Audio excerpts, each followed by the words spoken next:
You're welcome to Mr. Lisu. You've since had 22 surgeries. How are you feeling today? I'm feeling very well. After all these years, a year and 4 months in hospital, I'm out now and I'm beginning to, appear in programs like this one. Yeah, you say that the attempt on your life was politically motivated. Who wanted you dead and why? If you want to know who wanted me dead, you have to understand what happened before I was shot. In the 1 year before I was shot, I was arrested and prosecuted in the courts 8 times. For what? Sedition, this or that offense of free speech.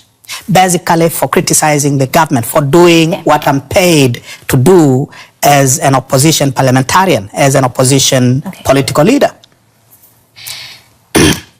President John Magufuli, he's got a lot of support in Tanzania. We saw the wave of popularity that he rode into power with back in 2015. He's done things. He's taken on these big multinational. He's taking on corruption. From where you stand, we're talking today about an unprecedented crackdown in the country of opposition, etc. Where have things gone wrong? Things went wrong almost immediately. 3 months into his administration, and President Magufuli banned all political activity, largely of the opposition political parties. And not only banning political activity, but he launched this massive, brutal crackdown on opposition political leaders, activists, members, and what. As we speak today, the leader of the largest opposition party in Tanzania, who is also the leader of the official opposition in parliament, is in prison for sedition, for these political offenses. The entire leadership of my party, national leadership of my party, is facing imprisonment. The members of parliament, lesser officials have been brutally treated. People have been murdered. And I call it murder because that is precisely what it is. People have been hacked to death with machetes in broad daylight. And all this has happened under Magufuli's watch. In fact, with his encouragement, because 3 months after he was sworn in, he declared on the 39th anniversary of his party that he wants to see no opposition political party by the year 2020.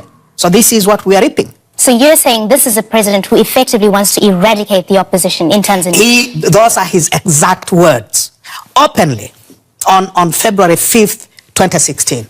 I don't want to see any opposition party by the year 2020. Okay, so you're talking about 2020. There's going to be an election in the country in 2020. Do you intend to contest against this man, President Magufuli? Absolutely.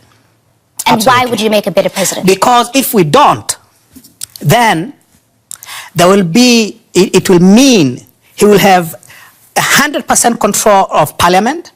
He will have 100% control of local governments.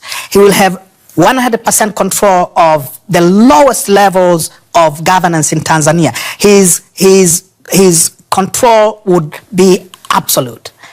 And we are not going to allow him to do that. I want to ask you this before we have to wrap this up. The Speaker of Parliament has essentially threatened to strip you of your seat because you've been absent from the country so long. I want your reaction to that, but I also want to know when you intend to return back to Tanzania.